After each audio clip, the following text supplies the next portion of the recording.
What is up, everyone? Welcome to Dead with My Friends podcast. I am Steve, I'm Nick. and this is episode 12. And on this episode, we will be covering Phantom of the Mall, Eric's Revenge.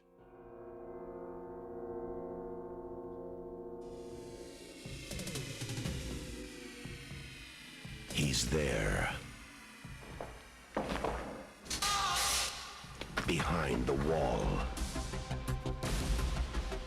Beneath your own feet. You all tried to destroy him. In your greed, you tore everything precious from him. But Eric remembers. What if Eric didn't really die in that fire? And now, Eric will make sure you remember too.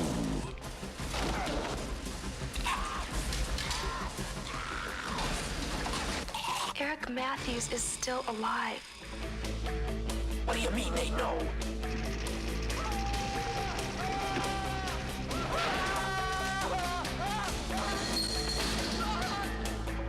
There's no escape from the horror.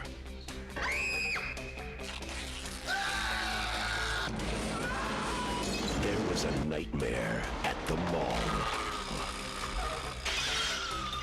Eric the Phantom struck. Phantom of the Mall, Eric's Revenge.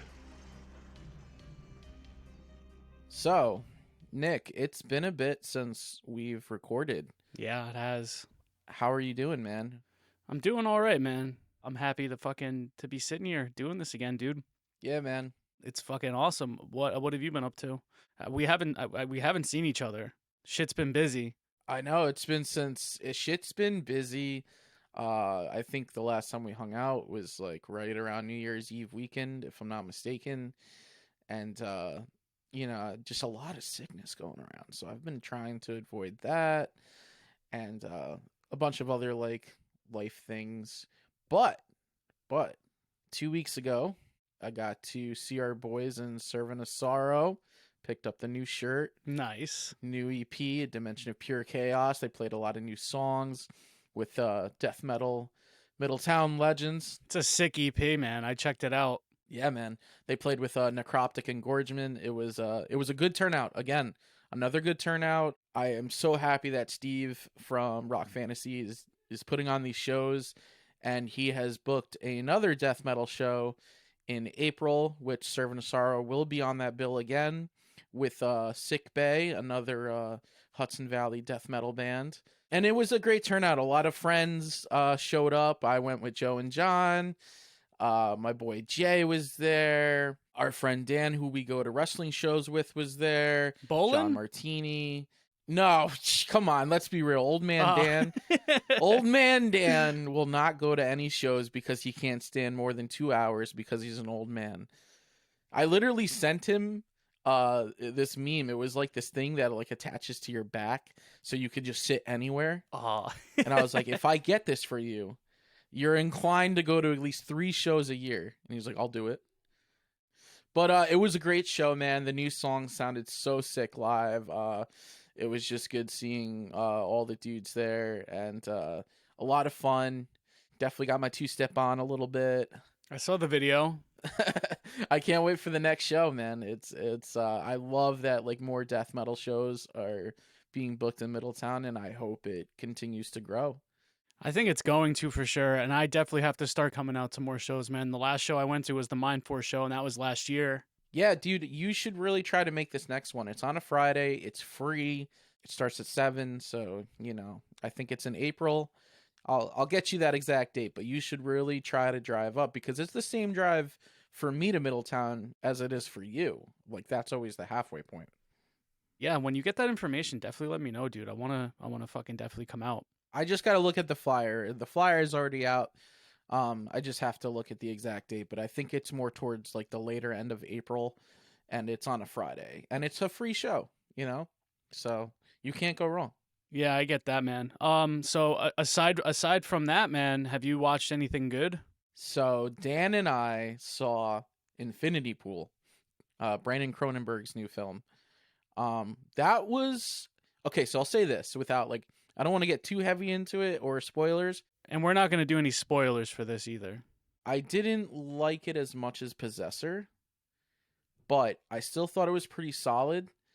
There was a good amount of gore and violence. You know, it was a lot of like Brandon's really starting to develop his own style with like the visuals and other things that he's got going on. Like he'll pay homage to his dad with a little bit of body horror while making it a bit of his own. And you know, the plot was interesting. I mean, I think like the message overall is what like I had to really sit and think about. And I had to have it like sit in for a day or two, and then like I was like, okay, I see. But I definitely think it's worth checking out. I am really behind the Studio Neon because they put out they did a trailer right before Infinity Pool, and I can't remember the name, but Dan and I saw this trailer and we're like, yo, that looks fucked. And I'm just drawing a blank on the name right now. Let me see if I can like Google it. Neon Pictures. No, not Neon Studios. Neon Rated, I think is what it is. Okay, so the movie by Neon Rated, it's Ennie's Men. Okay.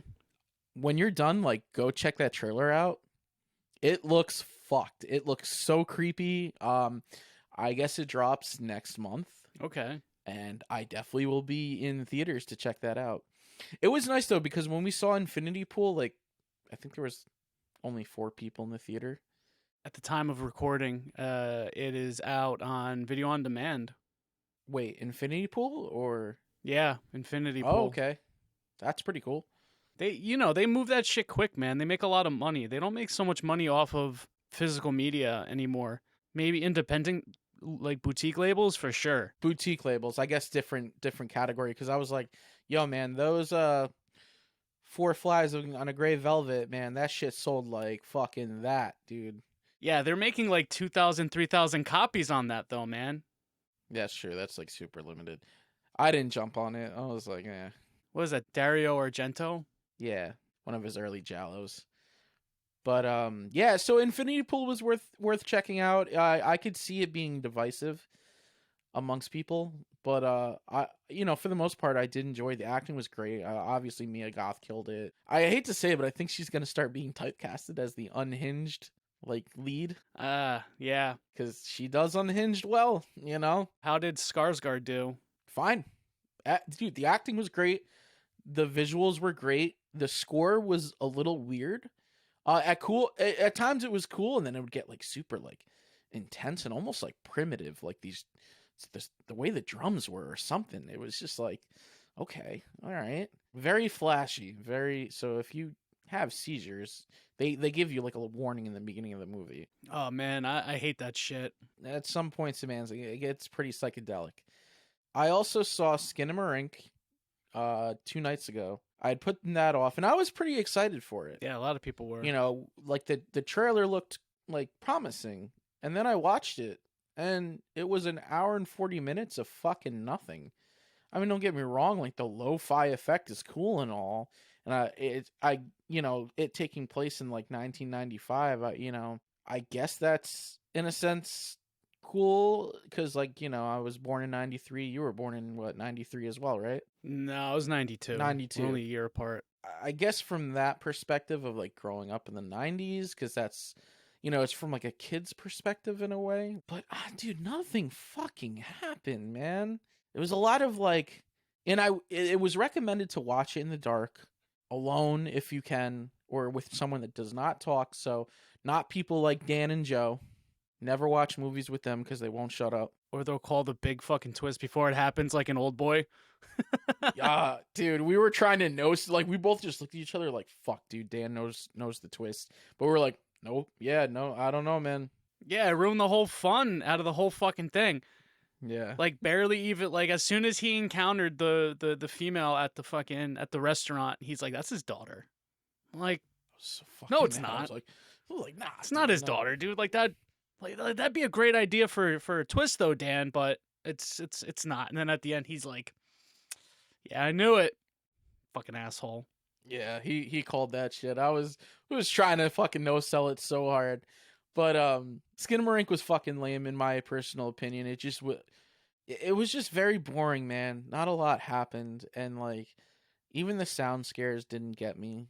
I needed to cleanse my palate after, so I threw on Blood Cult, which was one of the first movies intended for the home video market release, and that was a first time like full through watch, and I felt so much better after watching that. I had to end the Yeah. note. I had to end the night on a high note, and I was like, and Blood Cult did that for me. What year is Blood Cult? It's 1985. Okay, that's cool. So fuck Skinamarink. Go watch Blood Cult. What's the name mean? Skinamarink. Yeah, what the fuck does that mean? So another reason why I wanted to check out Skinamarink was because Skinamarink is like a nursery rhyme, and it's one that my great grandmother would sing to my mom, who would sing it to like me and my sister growing up, to now like singing it to my niece. It just goes Skinamarink dinky dink, Skinamarink doo, I love you. And what that has to do with the fucking movie is beyond me. He's like, I just liked it. I like that, nursery rhyme when I was a child, and then it coincides with this nightmare that I had when I was a child as well, after my grandmother had sang me the song, and this was my nightmare. And that's how you get the movie. Yeah, I guess so. I don't want to like sit too much on it, but wasn't it just like one day the people wake up and there's no windows and no doors on the house and their father's missing? Isn't that what it is? Yeah. It's two kids and they're just like scared as shit, and they're like their mom's acting all fucked up and the dad just is missing, and there's like no getting out, and then there's like this voice calling to them in the dark. It's so slow, man. It's so slow. I'm gonna watch it. I'm gonna watch it tonight. You and Kim form your own opinions about it and get back to me. Yeah, I want to see what she thinks about it, man. And then go watch Blood Cult. Where is Blood Cult? Is that on Shudder? Blood Cult is streaming on YouTube for free. Someone put up a VHS rip of it. It only exists through VHS. Oh, really? Okay. Okay, cool. That's gonna probably end up changing eventually, but I'm sure. But yeah, let's fucking move on from this, man. So the movie that we are covering this week is Phantom of the Mall: Eric's Revenge. First time view on my behalf, and I gotta say I really enjoyed it. What about you? Yeah, this was a first time view, so like Joe Bob covered it on his Valentine's Day special, but I had such a bad sinus infection that I just couldn't sit through it all, right? So the next day I was like, fuck, I really wanted to like watch that movie, and then I'm like, oh yeah, I have the Arrow limited edition box set, and it was still sitting sealed on my shelf. I wish I picked that up. And I was like, you know what? It's time to fucking break the seal. I have a reason to. Let's watch it. And yeah, I watched it that Saturday, and you just so happened to be watching it too. So then we were like, well, the movie we wanted to cover that we weren't able to due to like sickness, exposures, and other life things. Why don't we save that for when we're in person? Yeah, that movie needed a fucking in person for sure, dude, because it's so fucking good. Yeah. So I was like, why don't we save that for in person, and let's talk about Phantom of the Mall, Eric's Revenge. And I'm so happy we did. Me too, man. I'm very happy we did as well. I'm glad I liked it. I'm glad I liked the movie. I was like really into it when I started watching it. So I'm glad like when we were trying to figure out what we were gonna replace the other movie with, we were both on the same page with this. I didn't know that you had the LE, so it was a first time view and it was a blind buy then, right? Yeah, I had known about the movie. I was like, oh shit, it's getting an Arrow LE release. All right, yeah, fuck it. I've always wanted to check it out. And then it sat on my shelf for 2 years because there's just not enough time in the day, man. I try to get to every movie that I have, on my shelf. It's just little by little I'm chipping away. But we're adults and we have responsibilities and things happen. Unfortunately. What's so cool about this movie that I wanted to like bring up, and you had mentioned you love when like movies take place in a mall. Oh yeah. And I think that has a lot to do with our upbringing, man, because like you and I both grew up next to the Palisades Mall and the Nanuet Mall Mm-hmm. and the Crystal Run Galleria in Middletown. So we were fucking Mallrats. I mean, I've said before, Mallrats is in my top 10 favorite films of all time. And I know you love Chopping Mall. I love Chopping Mall. And I mean, you also mentioned that you weren't much of a fan of Night of the Comet, but I like Night of the Comet. I think it's pretty cool. It's a fun little, 80s post-apocalyptic.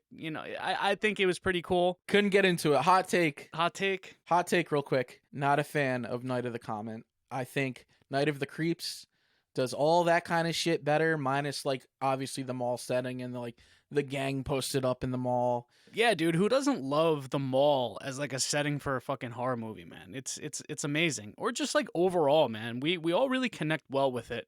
And it's such a really good selling point if like your target audience are like teenagers. That's what Phantom of the Mall was made for.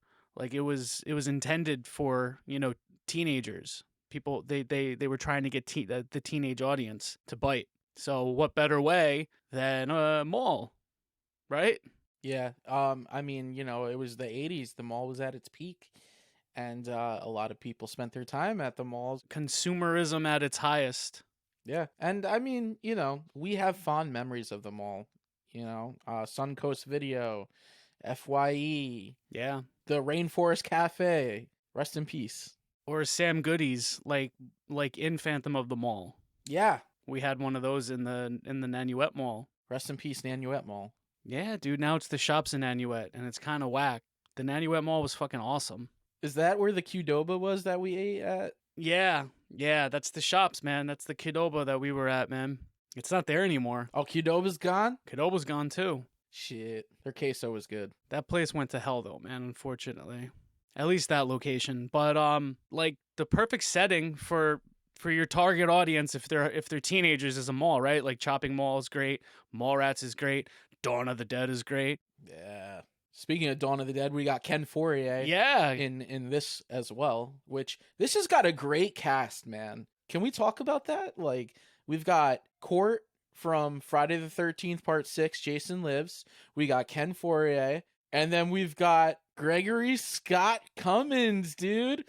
Fucking brother from Action USA and Tommy from Hack-A-Lantern. That's our boy, man. It's in the blood. It's in the blood, Tommy. The power's in the blood. Dude, it's funny, though. I mean, we also have Jonathan Goldsmith, which, as it turns out, is the most interesting man in the world. He's a Dos Equis guy, bro. He is, man. I'm happy you brought that up because I just found that out. Like, that it was the same dude right before we started recording. Yeah, I'm looking at it and I'm like, that guy looks very fucking familiar. He looks very interesting, too. And then as it turns out, he's the most interesting guy in the world. We have Pauly Shore as well. This was Pauly Shore's first movie. There's a lot of hate for his character, though, Buzz. But I'm like, why hate on Pauly, man? Dude, you're a big Pauly Shore guy. Dude, I'm glad you had realized it. I love Pauly Shore, dude. You really are. He's the man. He's the weasel. I love him. When we were at Monster Mania Con, anytime he was around, you're like, dude, it's Pauly Shore. It's Pauly Shore. I was like, this guy's a fucking big Pauly Shore fan. Fucking Pauly Shore is right there. Yep. I like Pauly Shore, dude. I like all Pauly Shore's movies. He had a really good career, dude. He was in some big fucking movies. He's kind of like not really liked now. Yeah, I don't really know why. I don't know. I like him. I know you do. But yeah, dude, the fucking cast of this movie was great, man. Morgan Fairchild as well is in this, and she's like the mayor of the town. I don't remember what else she was in. Yeah, go ask your mom about Morgan Fairchild. She'll know. I bet you she will. I bet you. I don't want to get her hyped up right now because then she'll just start batting them off. Oh yeah, and they're watching Daytona, and they probably got a couple drinks in them. Yeah, fucking. I guess I just discovered that before we recorded. They're like, "Oh, it's the Daytona 500 today." I was like, "All right, cool. Like, inside voices, please." I don't give a fuck about NASCAR. I don't give a fuck about cars. If a car drives from point A to point B and is good on gas, that's all I care about. Well, yeah, I always knew you weren't a fucking car guy. That's my shit. Never, but I know it's in your blood. You're a Palmer, so y'all live fast. I mean, your dad raced cars, your uncle raced cars. Yeah, everybody raced cars.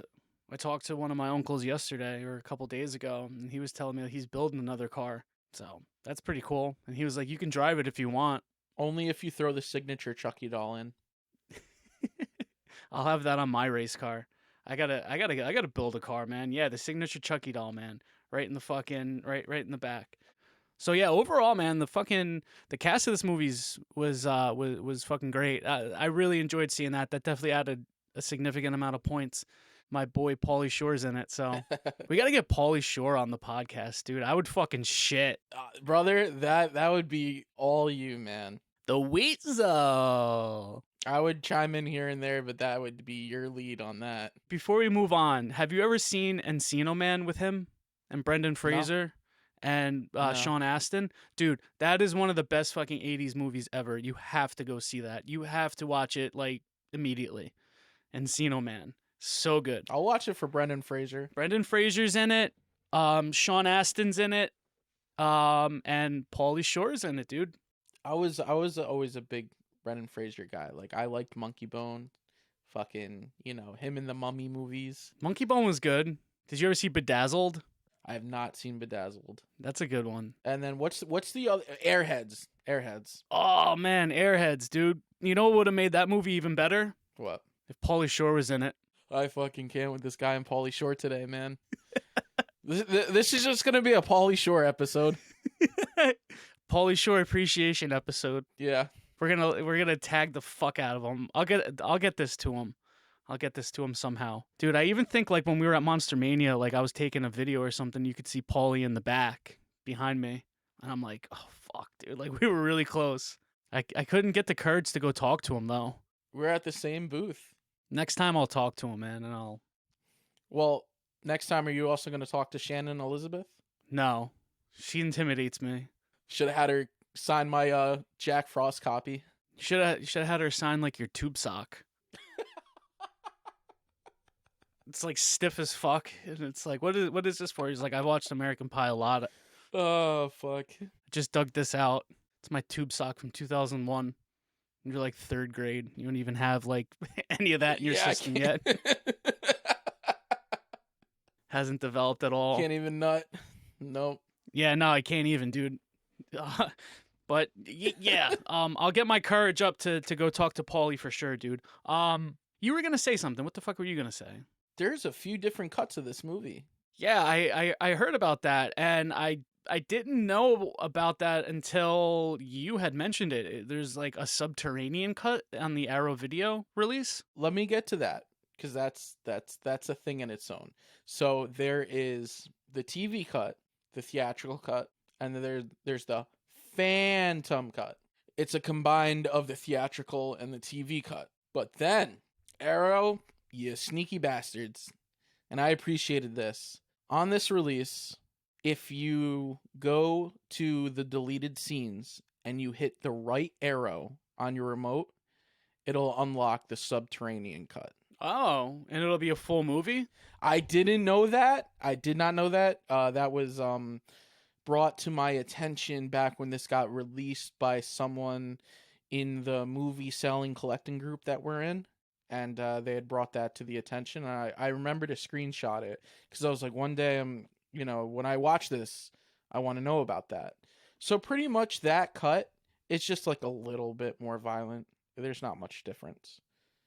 And it's standard definition, so like it is a bit of a rough quality. It didn't get any form of treatment. But that's it for the subterranean cut. Okay. Yeah, I didn't know that, but I was very curious about the subterranean cut. Like that sounds pretty fucking cool. So, for those who are listening who haven't seen the movie, man, before we start getting into the whole, meat of this shit, you want to throw us into a plot breakdown? Sure. Do I fucking read the back? All right, you know what? Plot breakdown. I'm reading the back of the Arrow box. All right? Yeah, fuck it. I'm sure they did a great job. Here we go. A year after her boyfriend Eric burns to death in a mysterious fire, Melody vows to put her traumatic past behind her, but the past isn't ready to let Melody go. When Melody and her friend get jobs at the new mall, haunting reminders and inexplicable events begin to occur. With the help of a newspaper photographer, she learns the truth about Eric and the trail of grisly murders at the mall. So yeah, essentially, new mall opens up.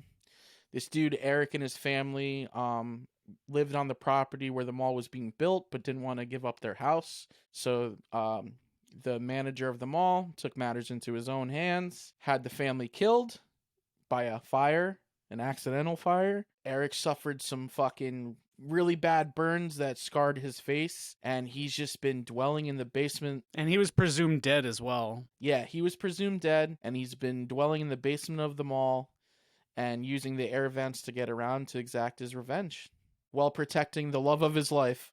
Maybe I'm just being a little too nitpicky here, but I've never heard of a mall being built in a year. Yeah. That's for one. How has he been surviving in the mall? Like, where was he during the whole developing of the mall? Like, has he always been hiding underneath the mall? What I'm thinking is maybe in his original house, he had that like underground passageway and they just built over it, and he was just dwelling down there, working on his martial arts, pumping iron, and just fucking surviving low key. And then the mall gets built and he's like, all right, I'm gonna go explore, and I'm just gonna find a way to get my revenge. And oh, my girlfriend happens to be working here. He's got like these surveillance skills, so his whole little, fucking area in the basement of the mall, he's got surveillance cameras. He's got like all like state of the art couches and fucking lights and just like all this shit that he's like stolen from all these other stores throughout the mall. I thought that was pretty fucking funny. And like you were saying, he just over that time he's just developing his skills. Like for one, that he knows kung fu and fighting and self-defense, and he knows how to use a wide array of weapons. Yeah. And you know what? It was funny, dude, is like to tie into like his lair. I get the vibes of like the Teenage Mutant Ninja Turtles like hideout. Yeah. And him fucking practicing martial arts with the bow staff like Donatello. Yes. I'm just like, oh yeah, man, this is like totally fucking Teenage Mutant Ninja Turtle vibes.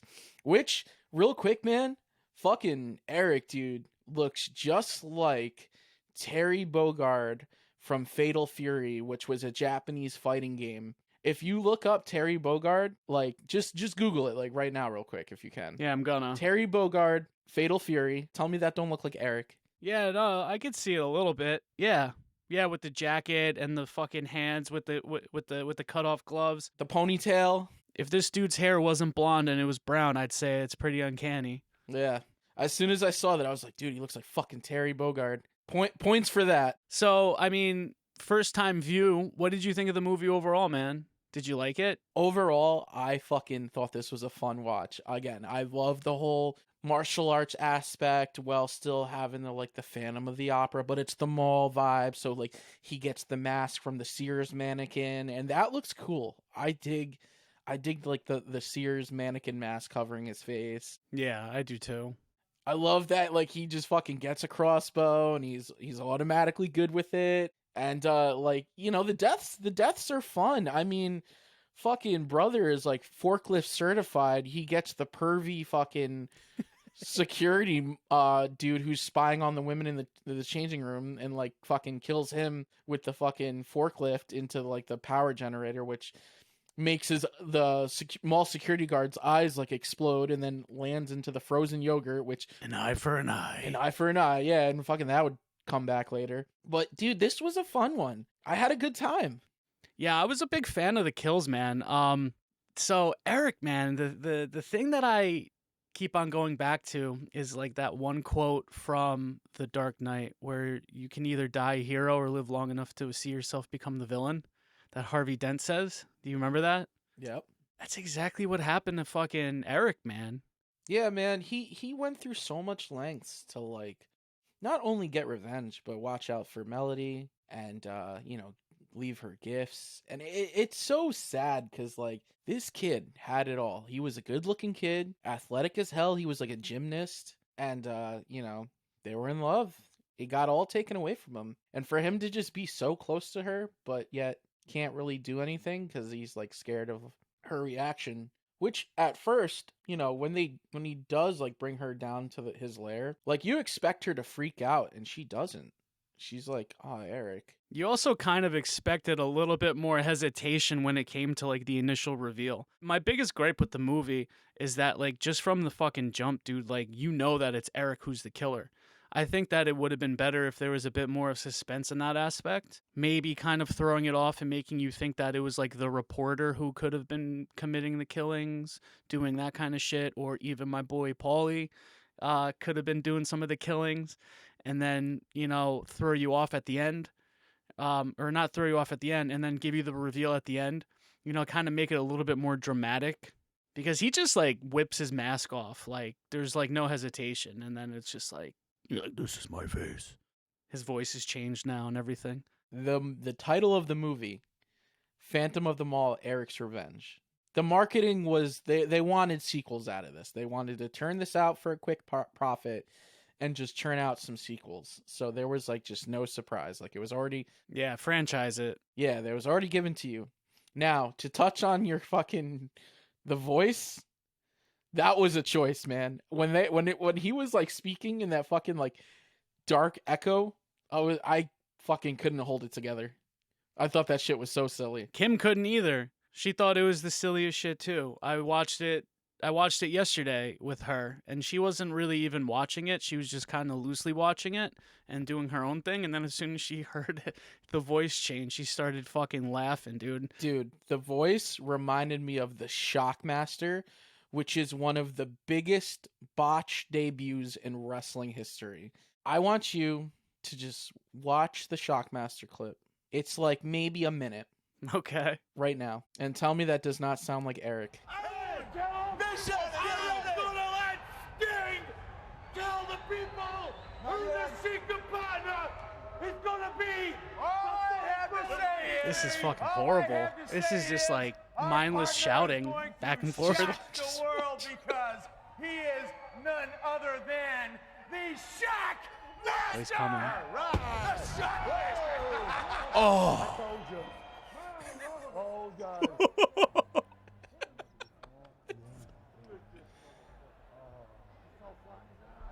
wait for the voice. He's got a stormtrooper fucking helmet on. Yeah, with glitter. I don't give a damn who you are. You're gonna have us. You're gonna have Van Vader, and we're gonna be breathing through your neck. So you're the man that rules the world. Oh god. They call me the Shockmaster. You've ruled the world. Does that not sound long similar to enough, Eric's Sid fucking? Vicious. Get ready. It does. Come on, you want a piece of me? You want a piece of You me? want a piece of me? Come and get me. Come after me, Sid. Who did this turn out to I'm be? ready. I think it was this wrestler called. I want to say maybe it was Tugboat. I could be wrong, but it went nowhere. It literally was like Besides the floor, when he fell. yeah, yeah. He was not supposed to happen. And then like, yo, you can hear Ric Flair going, "Oh God," and Ric Flair's just trying to hold back his laugh. And like, it's funny because like Sid Vicious is playing it dead serious, and like Sting's trying to hype him up, and you got the British Bulldog. are. I don't care who you are. I don't care who you are. Yeah, so Eric sounds like the Shockmaster. And I just wanted to touch up on that and have you see that because it was too good. It's a good comparison for sure. So yeah, he like developed, like Eric developed like a significant amount of skills though, like within that year of everything happening. Crossbow skills, kung fu skills, surveillance skills being one of them. Video editing skills with the song, their love song, and he like edits a video for him to watch. Yeah, and it's like very creepy because it's just like voyeuristic shots of Melody like walking throughout the mall. It's fucking creepy. Yeah, and then like he saves her from parking lot rapist assaulter, and he shoots the person with a crossbow, and then we find out that it's the pianist, the mall pianist. I didn't know that was a thing. That was a random fucking scene though, dude. Like she just got out of work, right? She had just gotten out of work. She goes and she hops in her car. I think that this movie like takes place on like a week, within like a week's time frame, right? wouldn't you say? Just about a week. I think it's like literally 3 days. Is it? Like the mall has like a light opening when all the fucking stores are opening, whatnot. You know, her and her best friend end up getting a job at a restaurant at the mall. Paulie works at the mall. He works at an ice cream shop.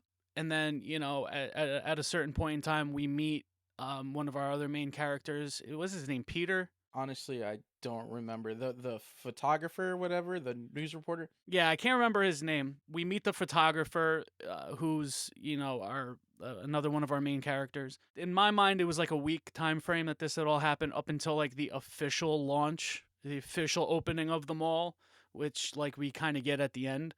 That's like what it leads up to. You know, she's working a couple of days at the restaurant, and then she goes into her car, and when she ends up getting inside the car, she finds that there's like flowers that were left for her, and I believe an outfit that she mentions at a point earlier on in the movie that she wanted to buy, but she didn't have enough money for. But Eric is like compiling all this shit that he knows that she wants, and he's, you know, stealing it for her from all the department stores, and then just giving him to her, giving her shit throughout the movie. But yeah, so she's in the car, finds her flowers. I think the tape even goes on with their song, if I'm not correct. I could be wrong. My memory could be fucking deceiving me at this point. So she tries to leave. The car doesn't start. She gets out and she goes and she tries to see what the problem is. Opens up the hood, and then she gets attacked, right, by this fucking guy in a ski mask.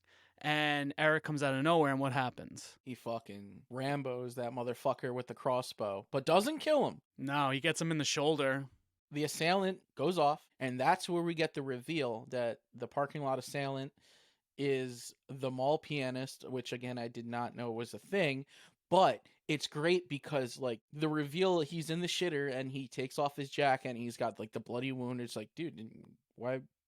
In that span of time, wouldn't you have gone patch that shit up, got like a change, clothes, something? Even Joe Bob had said it, dude. He was like, man, I give that guy some credit, you know, like he gets shot in the fucking shoulder and then he goes right to work the next day and doesn't even call out, and all he is a mall pianist. Yeah, it's a lot of dedication.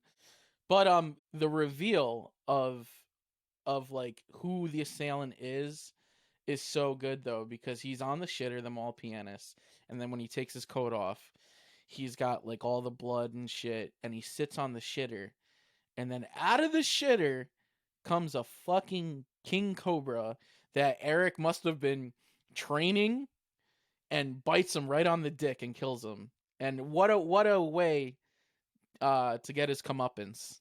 Yeah, that guy deserved it. Where'd he get a cobra from? Where'd you get that fucking snake from? The pet shop. The pet shop in the mall. They sell cobras there. I mean, I don't know, man. Lots of questions, man. Lots of questions. I just roll with it. I'm like, fuck it, man. I don't need to think too hard about it. Yeah, you got to suspend your disbelief to a degree, you know. Otherwise, you're not going to enjoy any fucking movie. To circle back to the assailant and stuff, I thought that was a pretty good kill, man. The kills were pretty good in this movie. Yeah. There was one kill though that I think could have been a lot better. Like I was hoping, like it started going where I wanted it to go. It was Jonathan Goldsmith's son, Court. His kill was pretty fucking good. His character was pretty interesting too, and also how Eric decides to lure him in is pretty funny as well. Yeah, I to go to Court's character, I like how he's having a little mall skate sesh, and you know, we were Zoomies kids, you know, because we used to skate back in the day, so Court's having this little fucking skate sesh, and then fucking Eric like shoots like some rope thing that gets him caught into the escalator, and our boy Brody from Mallrats warned us about them damn escalators. And what happens? Court gets caught in the escalator and fucking gets pretty much like what? Like it like causes him to like break his neck or some shit, or like, yeah, it's like strangles him. But that's the one kill that I thought that they could have did a lot more with. Like they should have had him get sucked into the elevator. That would have been so sick. Like fucking Brody, man. That kid is back on the escalator again. Let it go. Yeah, dude. And the minute I saw that, I was like, yo, fucking Brody from Mallrats tried to warn us. Dude, he tried to warn everybody, man. I think, though, that kill could have been a lot better. It was cool, but it could have been a lot better if it had sucked him in, chewed him up, made it really horrific instead of just hanging him. I hear you. Yeah, I mean, like I said, besides that, there are like, some more of cool kills. We didn't really touch upon this, but it's revealed that the mall GM, and maybe we briefly mentioned it, but the mall GM is responsible for Eric's parents' death and like setting Eric's house on fire and all that. But he had a hired gun, and that's where brother from Action USA, Tommy from Hack Lantern, Gregory Scott Cummins comes in because he was like the hired gun, and he then poses as a mall security because the mall GM calls him in and is like, yo, I got shit going on. I think it might be related to, the job you had done a year ago. Because what's funny about the mall GM is like at one point he finds a severed head on his coat rack and literally no sells it. This dude no sells everything. Like a body Yeah. falls on his desk. Like one of the, what is it? The security guards or electricians that's fixing the fan, which that was a cool kill. Yeah, in the beginning. The face into the fan and then seeing it after. Yeah, that was sick. But dude, the fucking mall GM just no sells and he's like, but immediately he's like, yo, I gotta, someone knows I gotta fucking call that hired gun. What I love is like fucking brother won't take off his earring that it made him very very recognizable. And I like how he's like, you gotta remove that. He's like, over my dead body. Yeah, and he's like, it might be best if you take it off. He goes to grab it or some shit, and he's like, over my dead body. I loved He's it. like, I'll never take it off. Loved it. Because Melody makes a reference to it, and she says something along the lines of, she's like, yeah, I feel like it was some kind of religious emblem of or something like that. But it was just like a dangly fucking earring with like some kind of like saint on it or something. But what is it, like his fucking protection or something? And I don't know. he's like superstitious, I this don't fucking know. guy. But I think it looks badass. And another cool moment with Gregory Scott Cummins is he tries to put the hit on Melody and the reporter, but they get away. And when they do, it's funny because it's so Action USA. Like they have a mall chase in the parking garage. And of course, the car explodes, and I'm like, "There's your Action USA right there." Yeah, thank God the fucking car exploded, dude. That was another thing that I liked. There was a lot of fire in this movie, man. A lot of fire, and you know that I love fire in movies, dude. I know, you fucking pyromaniac. I'm a fucking pyromaniac, dude. The fucking house, Eric's house gets caught on fire. There's a fucking car chase scene, dude. The car ends up flipping, getting caught on fire. I'm like, fuck yeah, I'm really into this as well. I mean, just like even at the end, there was fire. There was a lot of fire at the end too. Yeah, and you know what's cool though too is getting back to like what I was saying about Gregory Scott Cummins is at one point, Melody, she's working her restaurant job, and she looks over. And there's Gregory Scott Cummins fucking just smoking a cigarette, staring her down. And like the music cue and the way it's shot, it's just, he looks so fucking cool. He had like the long, greasy, slicked back hair and like the 5 o'clock shadow and just kind of like just like a grim-ish personality, I'd say, you know? Kind of like a character that Richard Brake would do well in, right? Couldn't you see Richard Brake playing him? That's like a similar character. I could definitely see Richard Brake playing him. Yeah, I kept on kind of getting that, with watching it. I was like, yeah, Richard Brake could play that part better for sure. Richard Brake's the man. Whoa, man! I ain't gonna take no Gregory Scott Cummins slander on this show. All right. All right. Yeah, you were nice about Paulie, so I'll be nice about Gregory Scott. You know what? Also, dude, that chase with the reporter photographer, and then he chases him into an elevator, and then jumps on the elevator, and it's just like fucking. He's just not trying to be low key at all. No, not at all, dude. He like runs into a woman who's like pushing a carriage and knocks the carriage over, and then he just like continues fucking chasing him. Yeah, so the reporter hops in the elevator, and then the guy's like, yeah, he's like I got him. He's like, I'm gone. And all of a sudden, like over the side, he's like, you see him, and he's like hanging over, and he's like, ah. Yeah. I thought that was pretty funny. But then he gets out of the elevator, and then the chase fucking ends up happening again. The chase ensues again, and then somehow they end up in the fucking cars.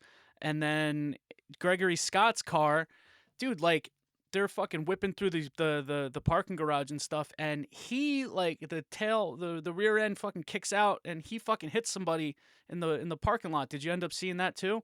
Like this guy can't drive for shit. Well, I think he was still working on his driving skills for Action USA. Yeah, yeah. Because I think this came before Action USA. So it's like, all right, he's getting there, and then in Action USA, he's perfected it.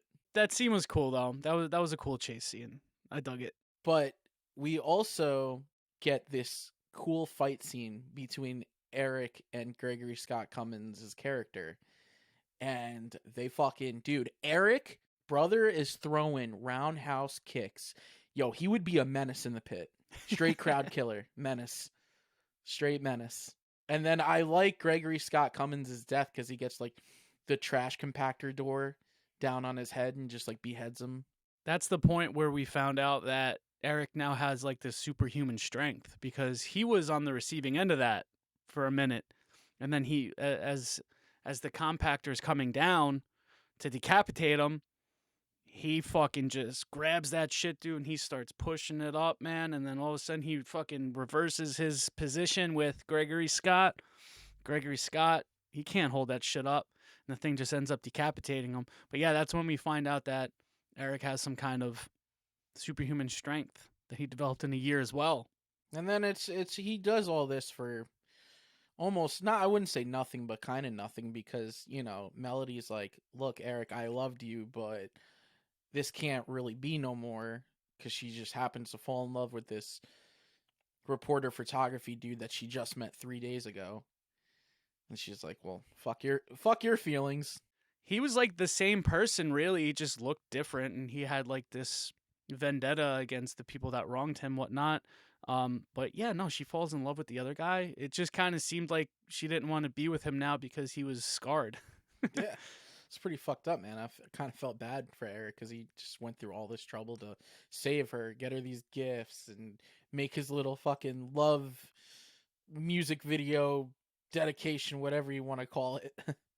And, you know, Yeah, he loved her, and then she's telling everybody how much she loved him, and then she finds out that he's been alive after all this time and suddenly doesn't love him anymore. She's in love with somebody else. and that's where he turns into the villain, which I get it. And he's like, fuck this place. I'm going to blow up the whole mall. Yeah, he's gonna blow up the whole fucking mall. That's the point in that's the turning point in Phantom of the Opera when, you know, the Phantom realizes that he'll never be able to get the girl. So, well, there is a lack of suspense, as you mentioned. There is a bit of swerve in this. The mayor, right? I guess it's like campaign season or election season. So she's got like a lot invested in this mall too. I'm a major stockholder. Yeah, major stockholder, a lot invested. And, you know, it's the grand opening week, so a lot is invested. And Melody tries to bring the attentions of all this shit going on, and the mayor, she just pulls out a fucking gun on Melody and the reporter boyfriend, and she's like, "No, I've got too much invested in this shit." And I didn't see that coming. Yeah, no, I didn't either, man. I mean, I just thought that I forgot his name, but I don't want to keep just calling him the Dos Equis guy. I just call him the mall GM. The mall GM, yeah. I mean, I just thought that he was the player in this, man, that he was the one that set it all up. But it was kind of a cool swerve that Morgan Fairchild was also a part of it. It just sucks that Melody thought that she could trust her. But that kill was pretty dope. That kill was dope. Yes, I was just going to say, she does get a great death. I mean, Eric sends her through the fucking window, and she gets impaled by an ice sculpture. That scene alone is worth checking this movie out. Yeah, I mean, dude, don't fail to mention, like, he picks her up over his fucking head with his superhuman strength that he has, chucks her out of the fucking window. Like, there's a whole event that's going on at the mall. Like I said, dude, like, I think that this is, like, the actual grand opening of the mall. You know, everybody's dressed to the nines. And, there's that whole interaction that ends up happening with Melody and her. I think her friend was there as well. And dude, out of nowhere, Eric's like, nah, man. He's like, fuck you. You're part of he's like, you're getting yours now. So yeah, he fucking picks her up over his head, chucks her out the fucking window, and she gets a beautiful death, dude, on the ice sculpture. That was like, I love those impalement kills, dude. That's just like in Black Christmas, the remake, right? Yeah. Yep. And then he battles it out with the mall GM, which I love that he's up on the rafters, a little fucking Sting like WCW, another tie-in. So not only does he sounds like the Shockmaster, but he's up in the rafters like Sting, and he battles it out with the GM. What mall department store just has fucking flamethrowers lying around? Yeah, and like propane, just like propane tanks inside as well, like that. I've never seen that before. Yeah, and then just torches the mall GM, which that was like the best revenge, is like, setting fire to him for, the whole Eric and his family dying from the fire and shit. So Eric blows up the mall with the time bomb after the final confrontation with the mall GM, and Pauly Shore, Saves the day. Melody's other friend, and they're like, hop on this fucking motorcycle with the attachment fucking. Yeah, motorcycle with the sidecar. Yeah. So they all get out in time. I don't know where the fuck they got it from. Oh, it's in the mall showroom, Eric, man, when he fucking set the timer on that bomb though, bro, he gave him like half an hour.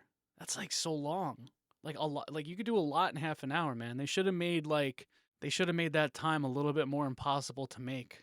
Like 5 minutes. 5 minutes, right? Well, if he did that, he wouldn't be able to kill the mayor, Karen, and he wouldn't have been able to have his confrontation with the mall GM. So he had to give himself some time so that way he could, tie everything up and then set everything ablaze. And what's so fucked up is, like, he does all this, blows the place up, and everyone gets out, and they're all just like, they're not even sad. They're like, oh, we got out, and then Melody and fucking photographer reporter boyfriend are just like, sucks for Eric, but I made out good. I was like, that's pretty fucked up. We knew where her heart lied though, so she don't fucking care. She's like, oh, you just made this even easier for me. You made my decision even easier now. Yeah, pretty fucked up, man. Poor Eric. This fucking guy, dude, like spent the whole last year of his life, or of his death, whatever you want to call it, plotting the perfect comeback, man. And he did do a pretty fucking good job of it, but his whole intention on the end was to get the girl. She just, I don't know, I guess had in a year had enough time to process, and then within the last like 3 days of all that and meeting the reporter, it just solidified how she really felt. I don't know, man. I didn't really like her character too much. I thought she kind of sucked. Yeah, she was a scumbag. Yeah. And yeah, man, that's pretty much it for Phantom of the Mall, Eric's Revenge. What do you say? You ready to rate this thing? Yeah, I'm ready to rate this thing, man. Do you want to go first or do you want me to go? I want you to go first. All right, man. So Phantom of the Mall, Eric's Revenge, dude. I rate this a 5 out of 10, dude. Right down the middle. Okay. Right down the middle, man. I was gonna do a 5.5. I was kind of like back and forth, and it was gonna be a 5.5 only because Pauly Shore was in it. But then I was like, you know what, man? I'm just gonna go with my original. It's a 5 out of 10. I really enjoyed the movie. We'll definitely be watching it again. Thought it was a fun one. Like we can't say enough, dude. Like the mall setting for a movie, just anytime is really good, dude. Like Fast Times at Ridgemont High, Chopping Mall, Night of the Comet. Funny thing about all of this as well is they're all the same mall. This mall, the Sherman Oaks Mall, that's what they use as the interiors, man. That mall is like notorious for just kind of allowing film studios to do whatever the fuck they want, clearly, inside of them. So they used it quite a bit. So that was like Hollywood's favorite mall in the 80s, man, to film. So I thought it was pretty awesome, dude. Eric looked cool. I liked his character a lot. I thought I mean, the cast overall for this movie was fucking great. Like, it was a really good cast. Even though the characters might not have been so good, these people later on went on to do some pretty awesome shit in their career. Most of all, Pauly Shore. You just had to get that in there. This is a Pauly Shore episode, bro. I wish I had the tapes of the Crypt, like, son-in-law shirt to wear. Yeah. But yeah, man, 5 out of 10. I really enjoyed it, man. So what do you give it, brother? All right, I'm coming in with a 6.5 out of 10, just to kind of mirror what you said. Great cast, the mall setting, always a good time. It's cool that this mall was used in like other 80s horror films, and us being kids that grew up next to the Palisades, Nanuet Mall, like, you can't help but love that mall setting.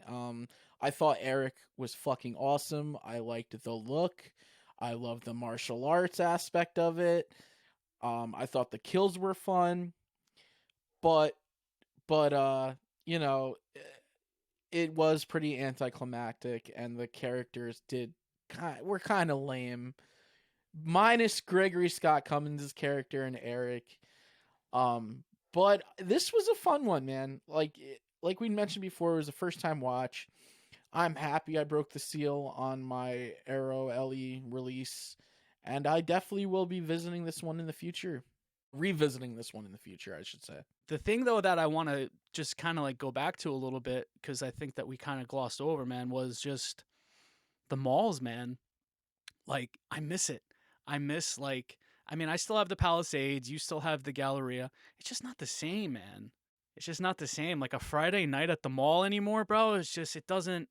When we were kids, it used to hit so much different. Yeah, man. It isn't the same. A lot of like the stores that we loved growing up have closed down. I know at the Middletown Mall there is no more FYE, and the Kingston Mall isn't a mall, dude. It's a museum. It's the fucking most depressing thing in the world. So I'm happy that we got to live the heydays of the mall growing up in the 90s, but I do miss how much of a bigger spectacle and a thing to do, especially on the weekends. Like, when you get together with friends and be like, oh, we're going to go meet up at the mall. However, I got to give credit to good brother Joe, because he's always trying to get people to like go with him to the mall to hit up Round One, which is like a bowling alley arcade. And he's always stopping at Zoomies for like skate parts or like snowboarding gear and shit. So like when he throws out that invite, I'm inclined to go, because I just miss that feeling. And I'm also down for pretzels and cheese. I love me some good mall snacks. And hitting up the Mr. Smoothie for mango smoothie, or peach smoothie, I mean. Yeah, so. What do you think's going to be the future of malls, though, dude? Do you think that they're going to go away? Like, because online shopping's huge. I mean, what do you think? What's your take on it? I think it is going to become phased out and turn into plazas, just like what they did with the Nanuet Mall. Give it like another 20 years and malls will be more or less of a thing, unfortunately. You're kind of lucky, though, man, because you have, what's that one store up by you? The one that you always go to with all the pinball machines and shit. Rock Fantasy? Yeah, you're lucky because you have Rock Fantasy, and that's like still pretty close to being, I don't know, it's just like untouched. Like, you could still find cool stuff there, right? Yeah, well, Steve's been holding it down since '85, man. And to go back to like mall memories of Suncoast, I had gotten so many Godzilla films or tapes, fucking Goosebumps tapes from there, Teenage Mutant Ninja Turtle tapes, KB toys. I used to get all my wrestling figures, all my Godzilla figures, all my Teenage Mutant Ninja Turtle figures, the KB toys exclusives, and they'd always have really good sales on action figures. I fucking miss that all so much. Those were such good memories and great times. Yeah, and you'll never get it again. You'll never get it again, dude. Like, they just, like, at the Palisades now, they opened up a retro store. Like, they do, like, every fucking 3 to 6 months. But this place is pretty cool. Like, they have some McFarlane toys. They have, like, video games. They have, like, a bunch of Sideshow collectibles and stuff. But that's, like, what you're going to end up getting, Like, Spencer's used to have, like, Don Post Studios masks and costumes and things like that. But, like, now you'll go and it'll just be like Trick or Treat Studios because they're like the only like mask making company like at all anymore. I don't know, man. It's just so crazy how much times have changed. It's sad though, and dude, the Palisades Mall's in like millions of dollars in debt, and it's like facing foreclosure. That sucks. I didn't know that. Yeah, it was crazy, dude. Like, like since we're on this topic of malls for this episode, like how much mall stuff has been kind of coming to the surface on like my feeds and shit. The algorithm's always listening, but yeah, dude, it's like in millions of dollars in fucking debt and is looking at foreclosure. I doubt it'll happen, but it's crazy. Yeah, that would suck to see that one go because that is a historic mall, and It's a great mall though, dude. It's a great fucking mall. Like I've for my job, man, like there was a period where like I had to visit a couple different malls because we were like building shit within like 6 or 7 different malls like in New York. Um and the one thing it was just like everything's like going more towards a high-end feel now for malls. Like one mall I went to, dude, like they had like Versace stores or Louis Vuitton stores, and it's just like that's fucking crazy, dude. And it's like they have like 2 restaurants in the food court. Go to the Palisades Mall, bro. You got a Burger King, you got a Wendy's, you got a Sparrow, you got a Nathan's, you got a Charlie's. That's just a food court, man. KFC, and not to mention all the fucking restaurants you have. It still has quite a bit of good stores. It's got a lot of shit that you can do for activities. You don't get that in a lot of these other malls that I've personally had fucking been to. So it would be really upsetting if that happened with the Palisades, because that's the best mall. yeah, we don't got any of that. Like, again, the Kingston Mall, it's not a mall, it's a museum. It's the most depressing thing you've ever seen. And thankfully, the Galleria in Middletown is still kicking and trying. And, Round One has brought it quite some business and some other like stores that they have in there. But I think in 20 years, it'll unfortunately be a bygone era, and we can hope that at least some of them survive. But, Nick, I think it's time we wrap this up. Yeah, absolutely. So you got a hot take? I do have a hot take. My coworker, we were on the subject of drive-throughs, and she said that she prefers the soggy, floppy fries from McDonald's and not the nice, crispy ones. And that is the biggest hot take I've heard in a minute. That is so funny that you like are on the topic of French fries because Kim and I the other day had this conversation. I told her that I think Burger King has the best French fries out of all the fast food chains.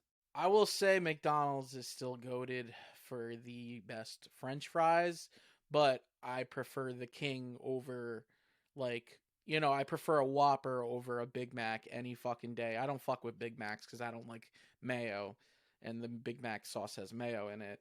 But everything else regarding Burger King, like I prefer. But the fries, the McDonald's, them golden arches, they're just they're special, man. Them golden arches. They're special. Yeah, but that was my hot take for this episode. Thanks to my coworker and her nasty choice of fries. Yeah, no thank you. Don't agree. Don't agree with your hot take. I don't either.